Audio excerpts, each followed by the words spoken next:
Hello and welcome to Conversations. I am your host, Melanie Mack, and I am so delighted that one of my girlfriends is in studio with me today. She is such an amazing woman, and just her presence just calms you.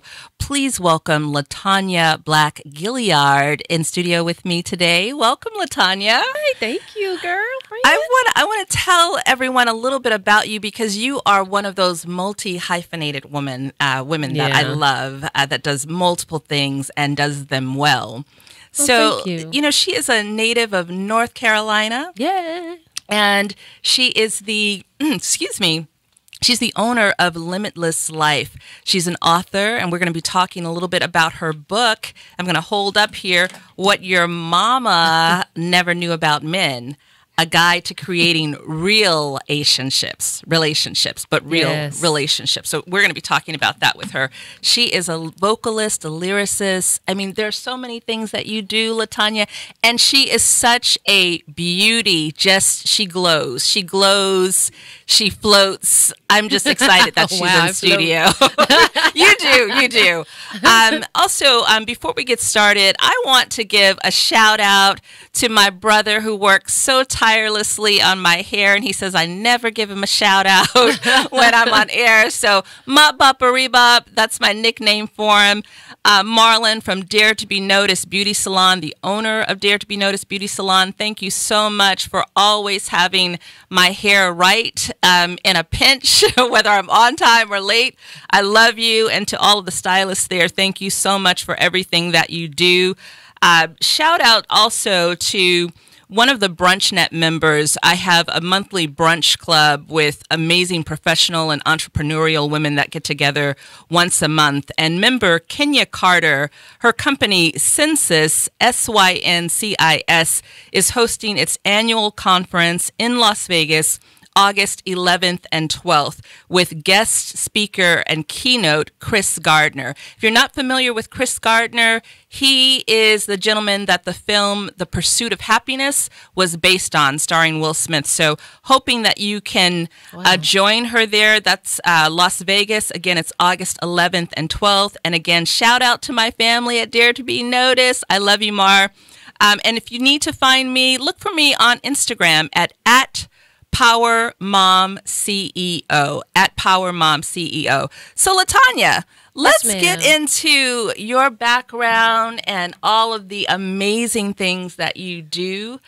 Talk to us a little bit about how did you get into singing? One, is it just was it just one of those natural gifts and you just cultivated that?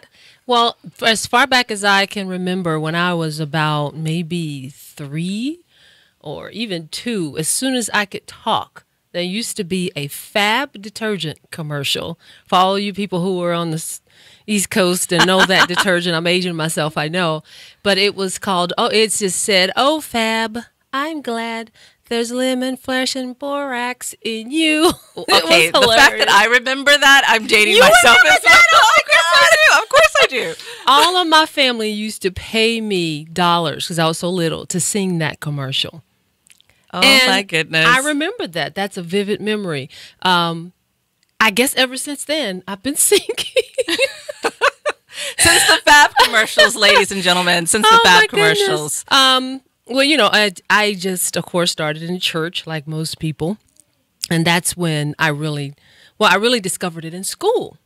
I was in elementary school, and we had this little choir that was going on a trip to sing, probably just to Raleigh, our capital, because I'm from North Carolina, Winston-Salem, North Carolina. Yes. So that was a nice little trip for us, And I hit some notes, the Star Spangled Banner, that's what it was. And she looked at me and was like, "Wow." And it wasn't a big deal to me because I used to sing it all the time. It's just what you do. I didn't think anything of it. That was the first time I realized that I could sing. A music teacher. Goodness. A music teacher told me. She said, "Oh my God, you did that. That's one of the hardest songs in the world to sing. And you did it just effortlessly." And ever since after that, I got into talent shows. Yes. I got older, joined bands, fronted bands. The next biggest thing I did was right now the National Black Theater Festival is going on in North Carolina, and it's getting bigger and bigger. Well, back in I started working with Larry Leon Hamlin and the North Carolina Black Repertory Company. And that's when I first learned stage, theater, musical theater. Was trained by some of the best, Mabel Robinson and some other people who had been on Broadway, movies, film.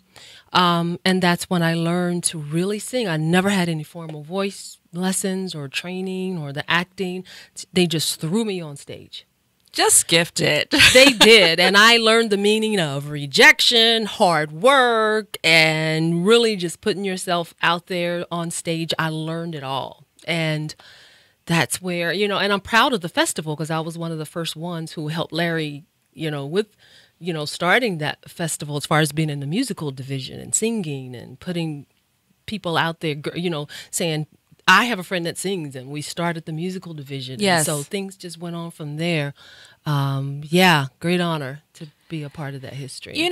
Talk to our audience about, because you're an artist, and again, I describe you as a multi-hyphenated woman, and you mentioned rejection. So many artists don't know how to handle it, to handle that and to keep pressing on and moving forward. Yeah. So I can't imagine you being rejected ever. Oh yeah. But if that happens or when it has happened, how have you handled that to move forward? Rejection happens to the best of us. First of all, it can be a blow to your ego, because it depends on how puffed up you are. It's going to bring you down. It will deflate you.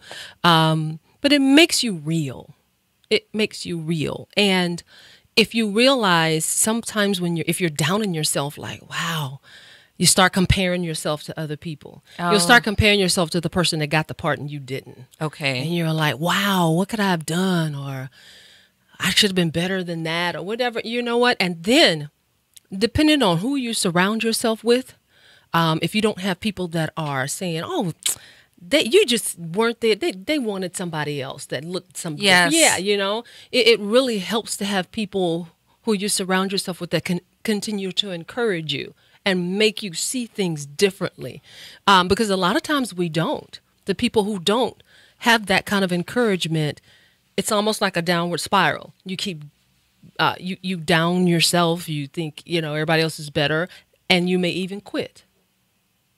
That is unfortunate, and that's why I continue to tell people now, you can't quit, because whatever is gifted in you to do, you need to do it. You can't die with your music still in you. Yes, say that. Yeah, you can't. You got to go forward. You got to see the best in yourself. That way you allow other people to see the best in you. How important, and you touched on it a little bit, about just really surrounding yourself with a village of support. Yeah. How do you know who belongs in your village, and how do you create that village of support?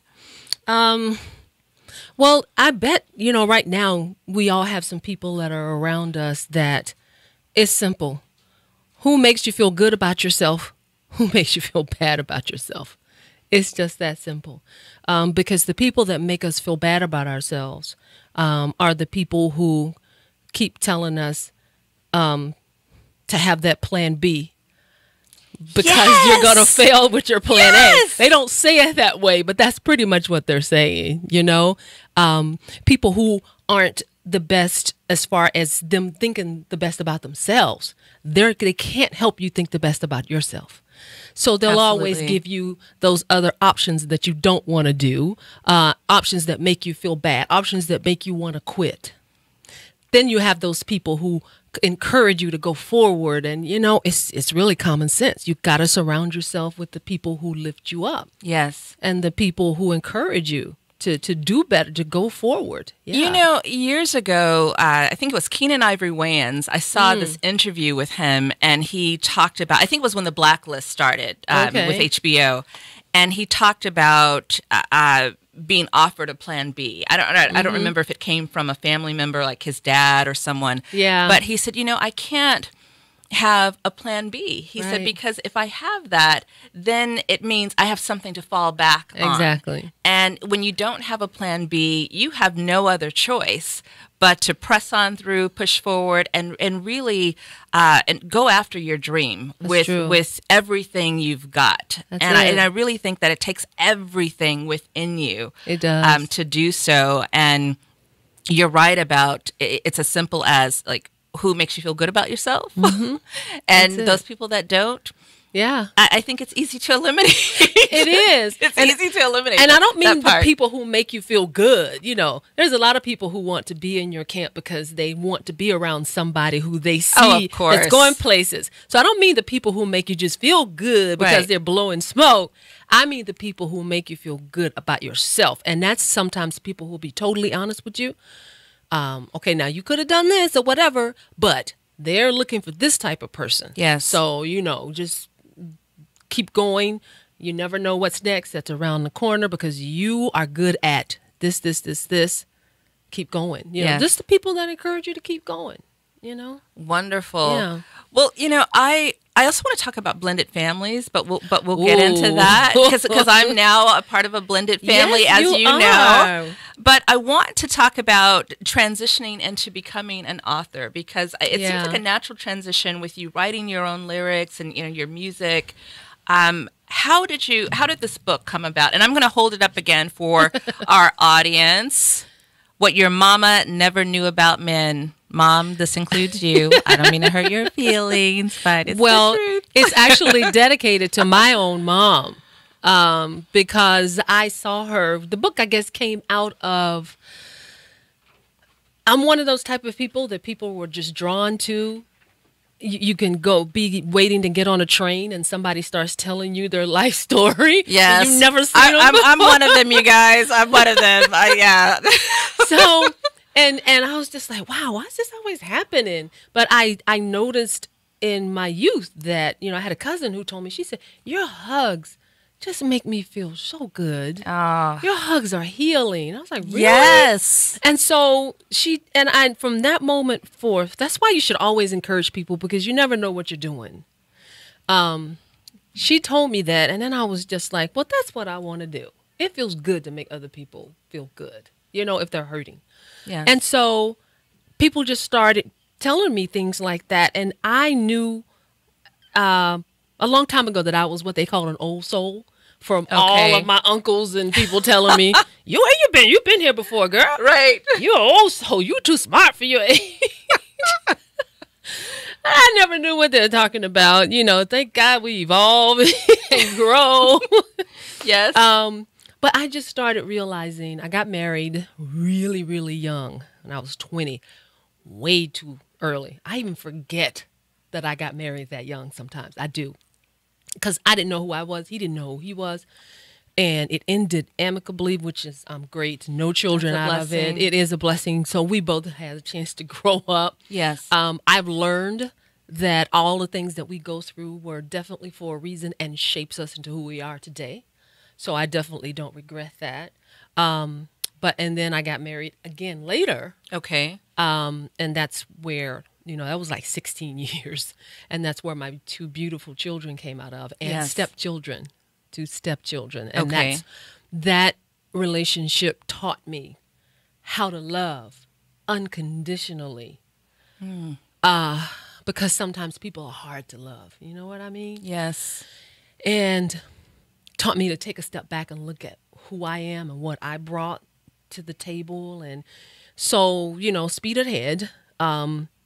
We, of course, are divorced, but we co-parent, you know, like take care of our kids. Right. Emotionally, we're there for them and financially. But it's important to keep good relationships with your exes if you have children with them. That is totally important. Can you say that again for all of us that are co-parenting? It is. Can we do it in a civil manner? Yes, because your children are looking. Yes. It doesn't matter how old they are, they're looking. And you need to stay civil. You need to stay kind to one another. Because how are you going to teach them to be good people, good human beings, if you don't exhibit that yourself. I couldn't agree more. Yeah, I mean, I don't care how dirty it was, how horrible it was. You got to do that for the sake of your kids. You do. And children, no matter, as you've said, no matter what the situation, children love both parents. They do. They love their mom, they love their dad, and it's just important that they see the two of you that you can get along and just ensuring that you're putting their needs first. Exactly. And just, letting go of ego and whatever has gone on in the past. Yeah. Just moving beyond that. And it's such a healthy thing to do. It is. And so answering further where the book came from, when I realized meeting my wonderful husband that I have today, Mr. Carl Gilliard,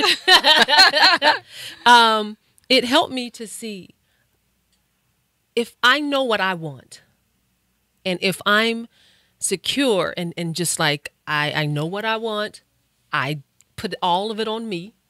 If somebody's not what I want or somebody's not doing what I want, I'm just like, you know what? It's not your responsibility to make me happy. That's an inside job. Yes. And it was something that really just woke me up. It's like I can't explain it, but I realized being sweet, being kind, being feminine got me everything I ever wanted. So many women need to hear this. Yeah, I don't think they receive it. I don't know if it's that they want to wear the pants. They want to be the strong woman. I'm telling you something. The strongest, most successful black woman is the one who knows how to be feminine. There you go. Because the other ones are alone. Not that there's anything wrong with being alone. But most of them don't want to be alone. But they don't want to That's it. Although they won't tell us that. I don't need a man. Yeah, right. Sure you do. Yeah. Sure you keep telling yourself that. Yeah. Very true. Very true. So how did you guys meet? How did you meet the love of your life? Oh my goodness. Okay. And I don't want to make it seem like it was a social media hookup, but we were Facebook friends. No, we were Facebook friends to begin with. Kind of interacting on Facebook, not much at all, but one December I was singing at a Kwanzaa party in Los Feliz, December 28th. Yeah, I think it was December 28th, about 4 years ago. I saw him. I had a date. I was with the date. He was with the date. But I saw him. I was getting ready to leave. And I said, I recognize that guy. And I said, I went and tapped him on the shoulder. I said, Carl Gilliard. And he turned and he said, yes. I said, I'm one of your Facebook friends, LaTanya Black. And we shook hands. He was like, oh, yeah, okay. And he introduced me to his date. And I was like, nice to meet you finally in person, And that was it. I left. He went his Nothing way. more. No, that was in December. And then in April, when I was no longer with my date, he knows he was no longer with his, and he saw my light on, my messenger light on Facebook, inboxed me and was like, how are you doing and stuff? And I was like, oh, good. We communicated back and forth through that way, started talking on the phone, met for breakfast in person. After we, got to know each other a little bit, but then met for breakfast in person at Moe's in Toluca Lake. Okay. I'll never forget it, our meeting place. Have never been apart since. That is beautiful. Such a beautiful. And I know the story, but I want our listeners to just hear that. I mean, I would say third time is the charm. I know. And you guys are so beautiful and dynamic and powerful together. Just really a beautiful couple. So let's talk about the book. Okay. So what your mama never knew about men. Now, what did your mama know? Girl, I saw my mom. Bless my mama's heart. I just lost my mom in January of this year. And I miss her so much. I used to talk to my mom every day. Every day. When I was younger, now my papa was a Rolling Stone, just like the song. He was a Rolling Stone. Yes. But, and I saw my mom. She never divorced him, but he just disappeared. for a long time when I was young, maybe like, I don't know, 6 years old, I think. And you remember Oh, yeah, because my mom worked as an X-ray technologist. Okay. 8 to 5 every day. I was one of those latchkey kids coming home, from Same school. here. Yeah. Yeah. And for many years, I mean, she just made it work. She had her own house, raising me and my brother. And I mean, she just made it work. And I saw her go to work every day. I saw her hustle. I saw her frustrations. I saw her dating. She dated. You saw your mom dating? Yeah. What did you think about that? I don't know if I thought anything. I just paid attention. Okay. So I saw her get into one relationship with a guy who was handsome, real handsome man, really sweet to me. Okay. And she dated him for a while. Now, one thing my mama was a mama. She always asked me. She never let that man be around me alone, nothing. My mama was one of the type of women, if I ever told her that a man tried to do something, she wouldn't be saying, that's all in your head or whatever. But no, my mom would be in jail because she would have killed somebody. I love it. For messing with her daughter. You hear me? Yeah. So, but I watched and... Fertilizer for the garden. Yes. Yes. And I watched her date, and I watched her kiss so many frogs. The one that was really handsome I was telling you about, I saw him get kind of rough with her one day and push her. After that, I know I didn't see him anymore. I noticed she never talked to me about, but I noticed I didn't see him anymore. I saw her date a guy who was much older, and he respected her a lot, respected me, of course. But then after a while, I was getting older, older teenager. And I asked her about him for the first time. I didn't ask about the men she dated. Yes. And I asked her about him. I said, Mom, what happened to him? And she said, he was boring. So I love the transparency. Yeah. She said, he was boring. He's just too old. I said, oh, gosh. I was like, okay. And I could see that, because he just liked to sit and watch television. My mom used to like to do things and go out. And so, after a while, when I became, like older teenage years, I didn't see her date anymore. And then I asked her, she says, I didn't want to bring any men around you. You got too old. You were sexy and shapely and voluptuous. I couldn't do that. And I was like, wow. Okay. That really didn't mean anything to me until I got older. Yes. Now I know why. Yes. And I guess it was back in, just like Color Purple. Yes. Girl ain't safe in a house full of men folk. Full of men folk. And I've noticed a lot of women who had bad experiences and situations in that, and my mama really protected me from that, but my mom just wasn't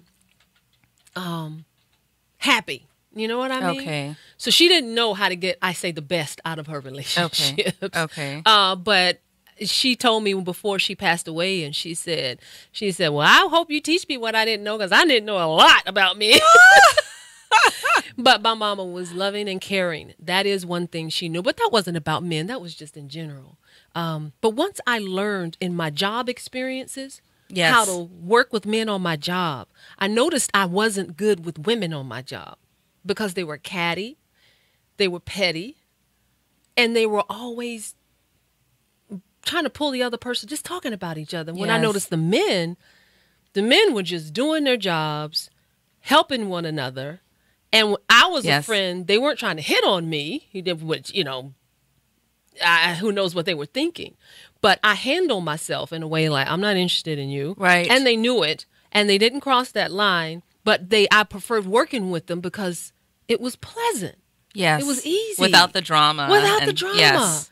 And so then I learned, I said, wow, women just need to stop tripping, But then I learned, I said, okay, I'm a woman.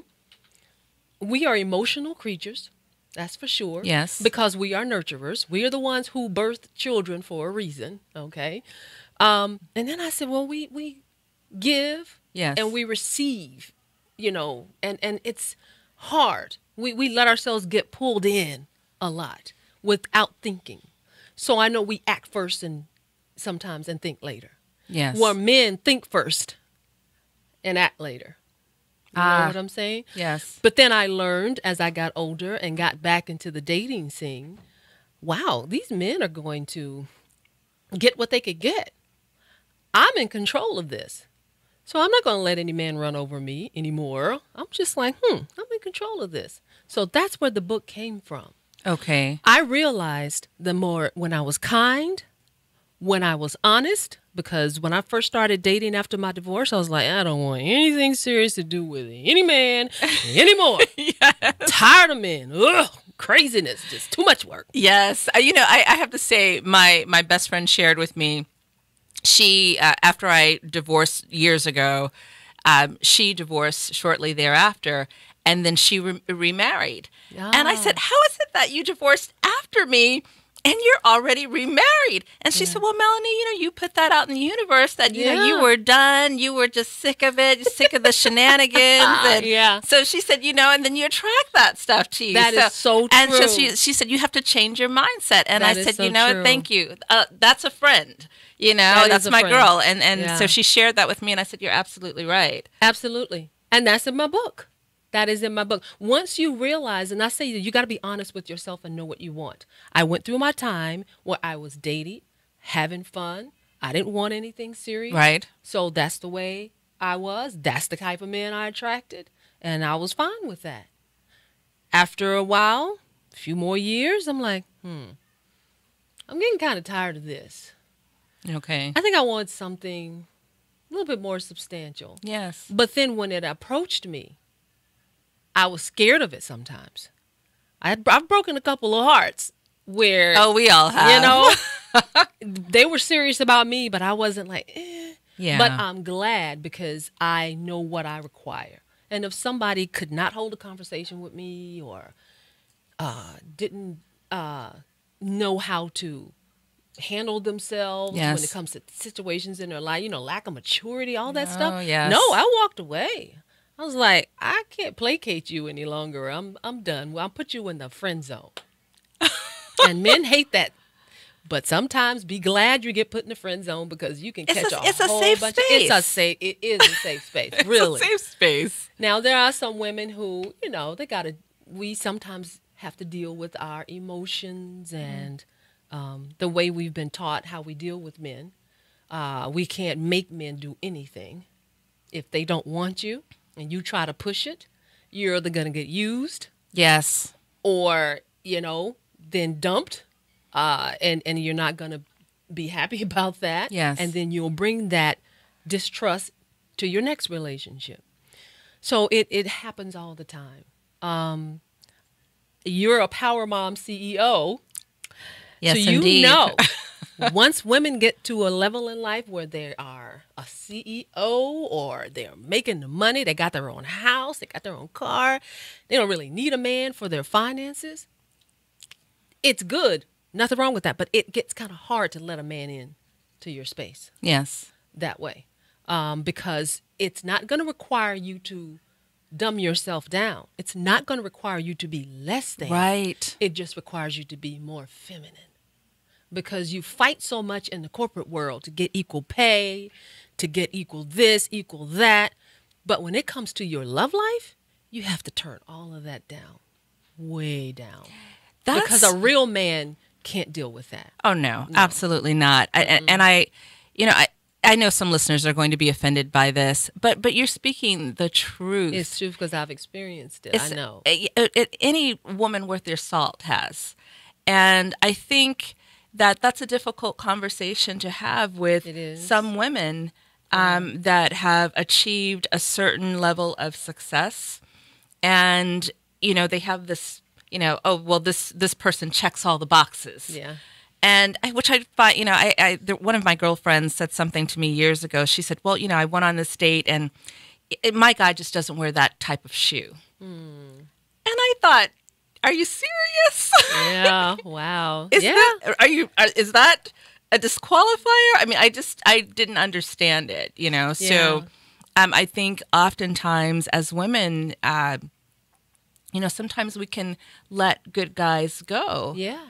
Because of these. Because we don't know what makes a man tick. Yes. We don't understand testosterone. We don't understand his natural DNA is to provide and protect and to lead, but you got to let him.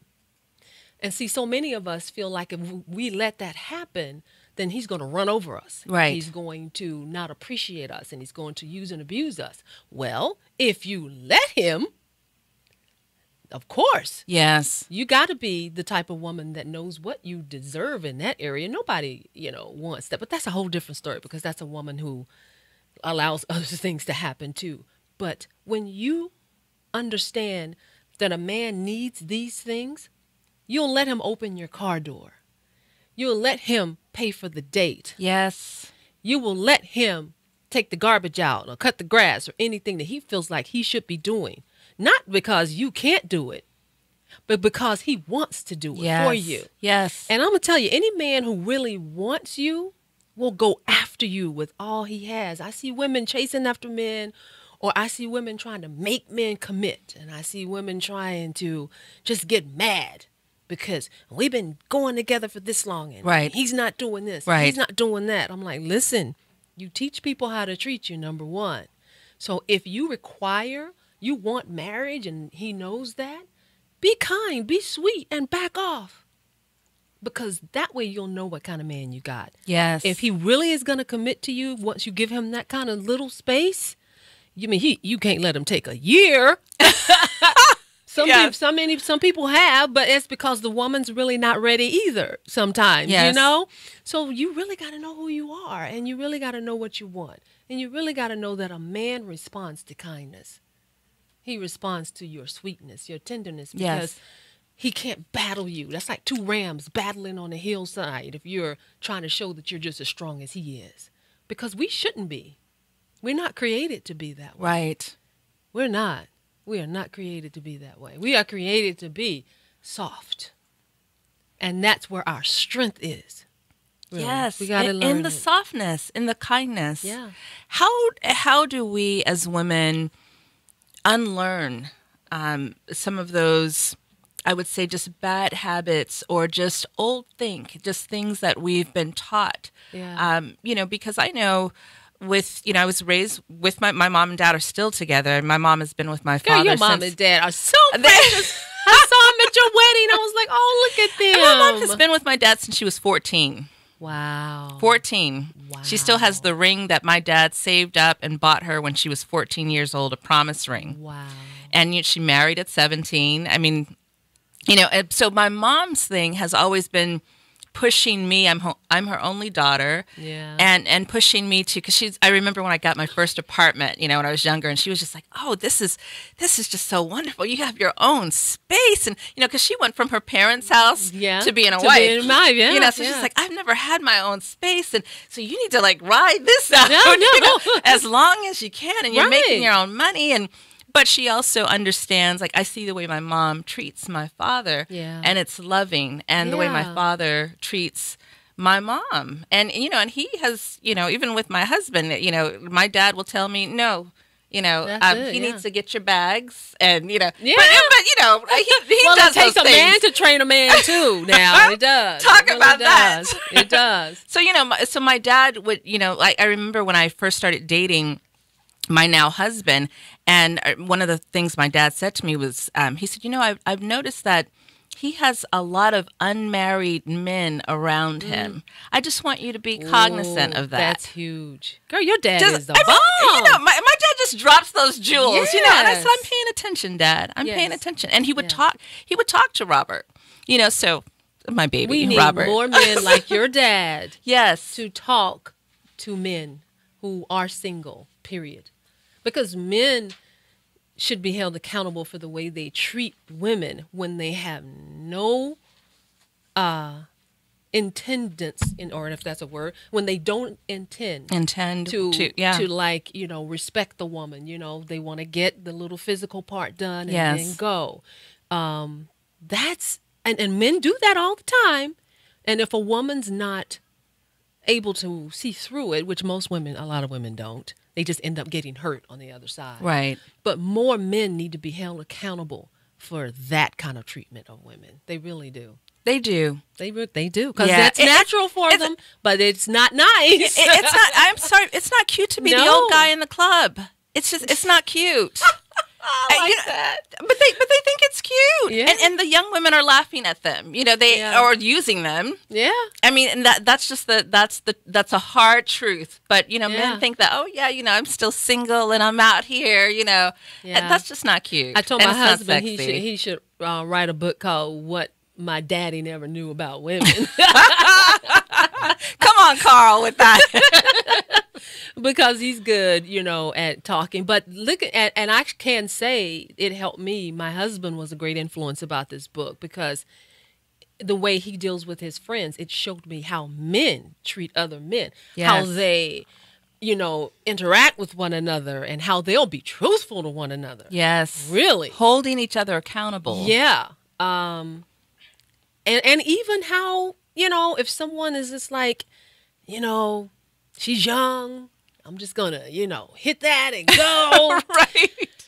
And he'll, I see it. And I see how he'll either tell the guy, hey, well, that's you. Be careful. You know what that may, bring to you. Mm-hmm. But also, really, man, really? Right. Yeah. That really is needed. It's really needed. So talk about, you mentioned leadership, and, as a woman, I do believe that it's important that our men lead. Yeah. But it's also important that we're being led by the right man. Exactly. Because some women will follow a man off a cliff. That's right. So what are some of the things that, just tips that you can give to our women that are listening, that, those signs that we can look for if we're perhaps following the wrong man? Yeah. Oh, boy, that's a good one. Because I know so many women who stop, They get so frustrated because they have kissed so many frogs, and they just want to stop the game. And I have been there. I have totally been there. And it makes you want to be like, hey, single is great. Single is great. I don't need anything else. You have to do those affirmations. Yeah. Single is great. Single is great. I love me. I am powerful. I know. But then they keep getting treated that way because that's what they keep expecting a man to do. Yes. Is to do the dirty, rotten thing. And so unknowingly or unwittingly, they keep attracting those same type of men. When you really, what a woman needs to do, first of all, is to heal and love herself. Everyone says, how do you do that? Because you can't love yourself and attract, no, let me turn it around. You can't not love and take care of yourself. Yes. And then attract what you really need. You will attract from that lacking, that lacking, I don't have enough money. I need somebody to take care of me. I don't trust men. So I'm just going to be single. So you'll keep attracting men who you don't trust. It's really a self-healing thing that we have to go through. And that's what the first thing when I'm a life coach also. And so that's the first thing I'll deal with is, well, the men are this, the men are that, fine. But let's deal with you. Yeah, let's talk about you. You are the common denominator in all of this. So let's deal with you. Loving on yourself means you first have to realize, I do want to be with somebody in my life. I do want to have a spiritual partnership with somebody. Yes. And a spiritual partnership is deep, it's serious, it's loving, it's unconditional. Are you even capable of that? See, you got to be able to know if you're capable of supporting a man, if you're capable of lifting him up when he's down, if you're capable of rubbing his feet when he's had a long time, are you not above that? You see what I'm saying? Right. And if you want your man to be able to take care of you, and he maybe not, able to do that, pray that he can one day take care of you the way he desires. Yes. See, because if that man doesn't feel good about himself, you can't take him down that rabbit hole of feeling worse about himself. You have to know how to make a home. You see? You have to know all of this before you think about a man. You have to know that you're capable of being a wife, first of all. So you need to be trained. Women, we need to know that about ourselves first. Then we open ourselves up for the perfect relationship. And when you're like that, you'll attract the right one. You will. LaTanya Black Gilliard, she is just dropping knowledge, just jewels in the studio today.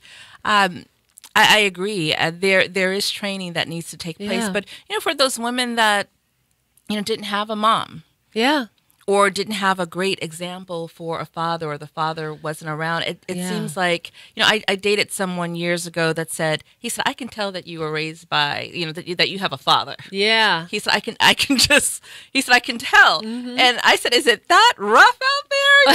He said, I can just tell by your behavior and your expectations. And you are a feminine woman, and you are a strong feminine woman because you're so feminine. That's what attracted me to you.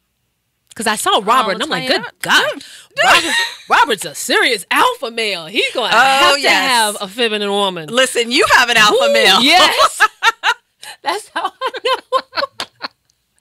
And we're the softness. Yes, we are. We are. Yes. Yes. And it's like no matter where they look, a man will always come back to the feminine woman, no matter how many choices they have. Absolutely. Out there. They'll use and abuse the rest.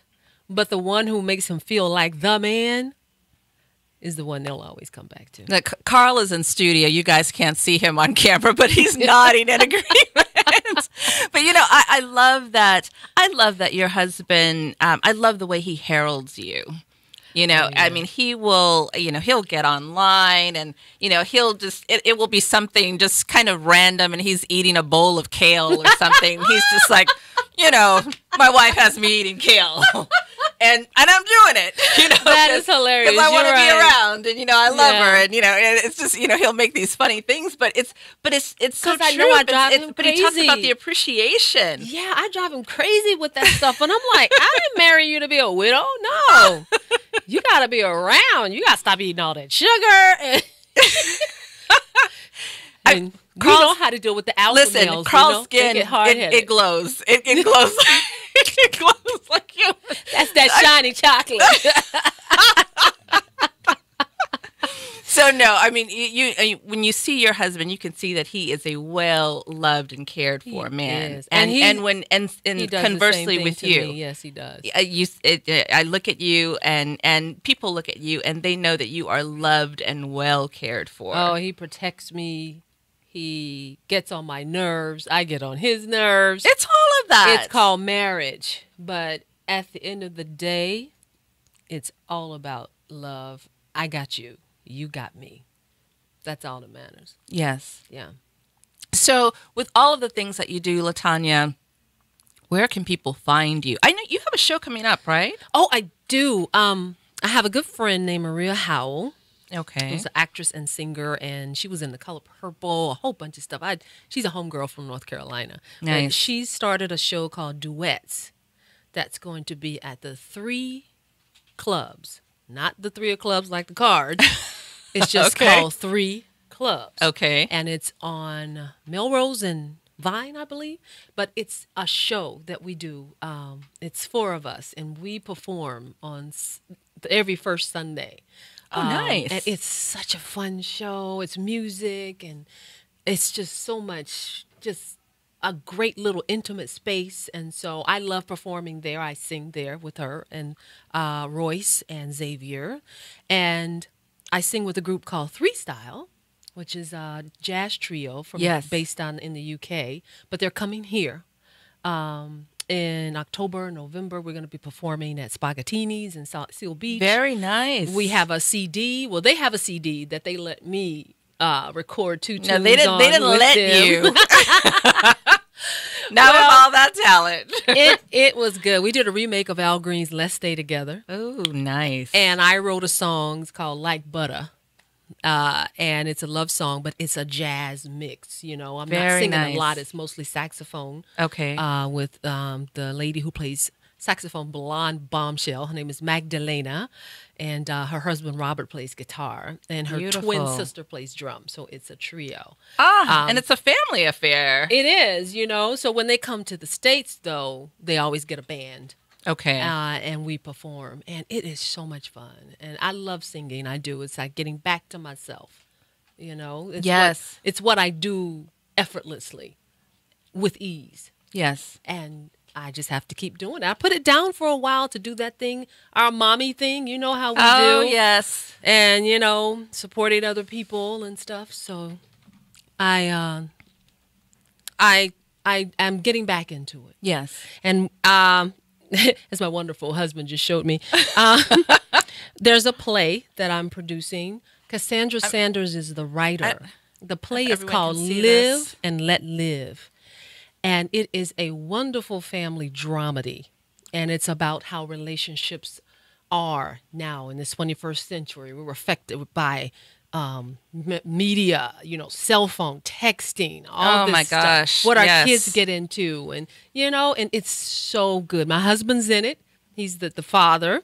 Nice. And there's some great kids in it. It's just a good show. And what are the dates for this? It's this Friday. Oh, it's this Friday. Opening this Friday. Opening night is this Friday at 8 o'clock at the Morgan Wixon Theater, and it's in Santa Monica. Okay. On Pico, and great theater space. And we're opening this Friday night at 8 o'clock. Saturday, which I think is the 5th, we have 2 shows, 3 o'clock and 7 o'clock. And then on Sunday, we have a 3 o'clock show. Wonderful. So I hope you guys come out and see it. My husband's in it, and Thais Walsh, Bill Lee Brown, Vincent Isaac, Denise Lyles Cook, who's known as, you know Denise? Yeah. Oh, I don't know Oracle. Her, but yes. And so I love it. I'm producing. I'm not in it, but I'm, producing. But and just drop the mic on them, why don't you? Yeah. So you're producing. Yes, I'm producing this one. And Gilliard Media Group, that's what we do. Now, this was my husband's company that he had going on long before I came into the picture. Okay. But I kind of helped breathe life into it. Yes. And so now we're doing different things. We're going to be working with LAUSD, putting things into the school system that has to do with the arts, and oh, wonderful! Producing more films, producing more film, and just doing it, girl. We're blessed. We are blessed. And you guys are blessed, and such a blessing to just to your community and to the people around you. To me, I'm so happy that both of you are in my life and my husband's life. We're going to be doing some more things. Yes. My husband and I did the wonderful couples paradise.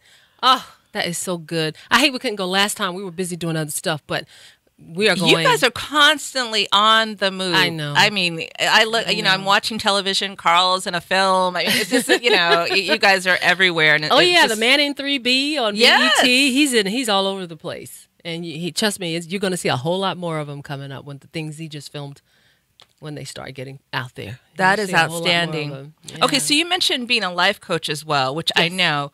People that want to work with you, for those listeners out there, how do they get in touch with you? You can reach me through my email is Latanya Sings. Okay, I have a Limitless Life email, but it's easier to reach me through the page on Facebook. Okay, and it's called Limitless Life, and it's connected with my other pages. My one made after my name, just for anything else I do. And then there's another page that I have for the book, What Your Mama Never Knew About Men. And you'll be amazed. I have so many people from Africa. Really? That network with me on that page. It's amazing. But anyway, also I have a page that's Latanya Black. When I first started singing, I just went by my stage name. Right. But you can get me through the Limitless Life or the Latanya Black Gilliard page. Just inbox me. Okay. Or my email is Latanya Sings, LATONYA SINGS @gmail.com. Or you can reach me or my husband at GilliardMedia @gmail.com. And we have a website, Media. GilliardMedia.tv. .tv. Thank you for that. GilliardMedia.tv. Yes. To reach LaTanya and or Carl. Also, did you mention how do we buy the book? The book is available on Amazon. Listen, you guys, I bought mine. Back in March. Well, we had an event. We had a book lovers event. Your event was amazing. Melanie, one of my favorite authors, yourself. Thank you. She was there with her book. I have your book. Oh, it was such a privilege to be a part of that. It was the authors were amazing. Yes. And we're going to do it again. So incredible. You have to do that. Like, that needs to be an ongoing thing. It is. It is. I'm working on that again too. Maybe a different venue, but we're definitely going to do that again. Okay. Yeah. So thank you so much, and I'm proud of you just for supporting sisters. Of course. The way you Thank do. you. I appreciate you pulling another person up and sharing yourself and your gifts. Because when I heard you made millions of dollars for someone, Miss CEO, I was like, woo, I got to get closer to Melanie. This star is on the move. Listen, I was talking to someone earlier this morning, and she said, we have to come up with a tagline for you. She said, I think it's just the money magnet. Hey, I said, I don't know. I love that. Like that. Yes. So she said, I think it's the money magnet. So who doesn't want to be around a money magnet? Trust me. I have to figure it out. Yes, it even says in Ecclesiastes, money answers all things. Amen. So there's nothing wrong with being a money magnet. Amen to that. Oh, girl. So thank you so much for being here and just sharing your wisdom. I know we didn't get into blended family, so I'll have to have you back. We'll do that next time. And so we have a little bit of time. Just, you know that I'm a newlywed. Yes, you are. And I have the most amazing children. I have 2 sons from my first marriage, and now I have a bonus son, and he is truly a bonus to my life. I mean, he's wonderful. Usually, sometimes he'll come and be in studio with me and take some pictures and things, which is nice. But are there challenges is there any advice that you can offer to me and to our blended family listeners, just about making that smooth engagement and transition for a family? Well, from what I did in my second marriage, when I was married to my kid's father, he had 2 kids before our relationship, and they became my bonus kids. To this day, one unfortunately is deceased, but the other one, in her 20s, living out in up north, calls me to this day, and we love each other. And you just have to be love. You have to love your spouse's children like they are your own. Absolutely. You have to make sure that they keep a wonderful relationship with one another. I see it too many where women okay, well, you married me now, so I'm your family. That is so ugly. That is selfish. That is ugly. That is vindictiveness. That is total not trusting love and life. You can't do that. That doesn't work. That does not work. And you're going to hurt somebody in the long run. And why would you want to hurt people, Right. No, you can't do that. So it's just love. You have to be loving to your bonus child. You have to. And I am. He's so much fun. Yeah. I mean, we have a ball. We had an amazing time at the wedding. And I'm blessed that the boys get along, and they're 19, 15, and 14. So I guess I'll get girls once they're of age and well, the older they begin to marry. It's easy. Like my husband's kids now, they're older. They got a great mom. It's like we don't see each other a lot, but for younger kids, you really have to show just love. No favoritism for your own kids. You have to blend those families. That's exactly what that means. Blend the families. No demarcation, no favoritism, no separation. You have to blend them. That's what it means. That is beautiful. So I want you to give us where can we find you? I know it's GilliardMedia.tv. Yes, that's our website. If people want to work with you as a life coach, they can reach you at latanyasings@gmail.com. Correct. You have shows coming up. Yay! One for this Friday, right? This Friday is the play, Live and Let Live. Live and Let Live is this Friday. At the And Morgan Whitson. Get the book, people. Get the book. Ladies. On Amazon. It's on Ladies. Amazon. Or on our website, too, on GilliardMedia.tv. You can get the book Ladies, there. I beg of you. This is a must read. It will help you. It will help you. And men, get it for the woman and the women in your life, especially the young ones. Get it. Especially the young Yes, because they ones. need to know how to deal with themselves and with men. Yes, they do. Well, thank you. You can find me on @PowerMomCEO on Instagram. And until next time, we'll see you then. Thanks for listening.